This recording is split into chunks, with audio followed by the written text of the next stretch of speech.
kesempatan yang diberikan kepada saya.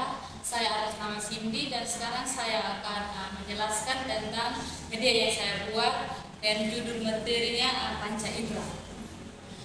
Jadi seperti yang kita tahu itu ada beberapa panca indera, tapi yang paling utama itu ada 5. Dari penglihatan itu mata, terus peraba itu tangan, kedua itu pengecap lidah, terus pencium itu hidung dan pendengar telinga.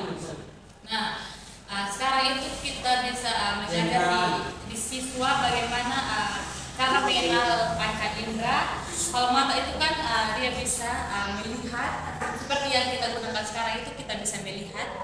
Macam contohnya ini kan atas kita bisa membaca buku. Terus untuk yang teraba ini kan tangan, terus kita bisa meraba sesuatu yang kita tidak semua sesuatu kita bisa raba pakai tangan. Terus ada lagi yang pengecap itu lidah, kita bisa rasa makanan. Tentunya di sini kan ada contohnya ketika kita makan es krim atau makanan apa saja itu kita bisa bedakan dan rasa yang pahit dengan rasa yang manis.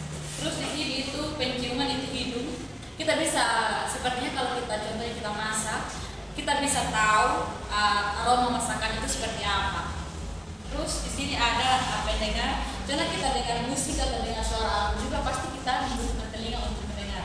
Jadi di sini saya mengajarkan siswa bagaimana cara menggunakan 5 indera ini. Sekarang kita masuk ke bagian waktu penggunaan media pembelajaran.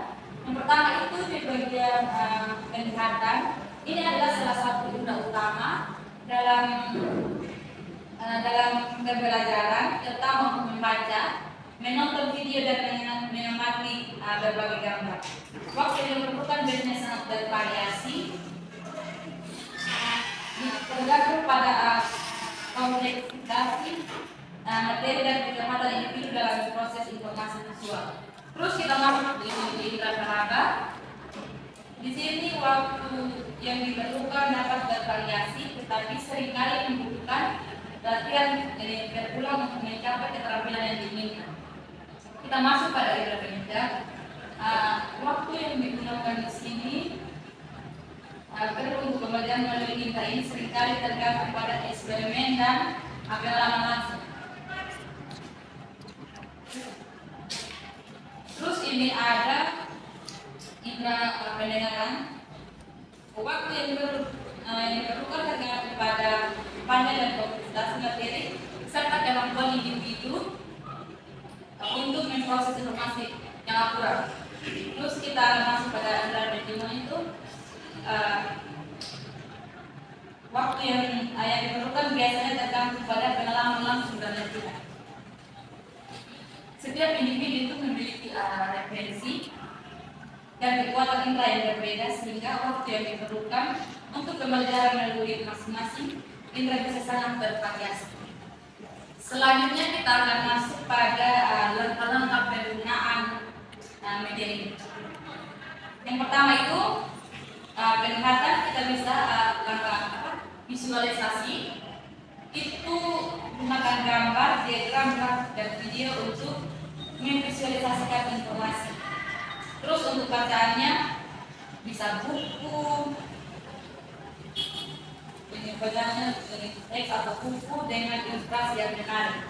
Observasinya lakukan dengan mata langsung atau studi lapangan. Terus yang peraba ini gunakan bahan ajaran data disentuh seperti model, tekstur atau objek nyata. Terus yang pengedap ini pengalaman langsung, ada siswa untuk mencicipi bahan makanan atau zat kimia yang aman dalam konteks pendidikan. Seperti yang saya jelaskan tadi di awal itu, di bagian lidah ini dia akan merasakan makanan yang manis atau pahit. Terus di bagian pendengar ini diskusi dan ceramah. Seperti ketika kita menonton sebuah diskusi, ada yang debat, terus kita mendengar podcast orang-orang yang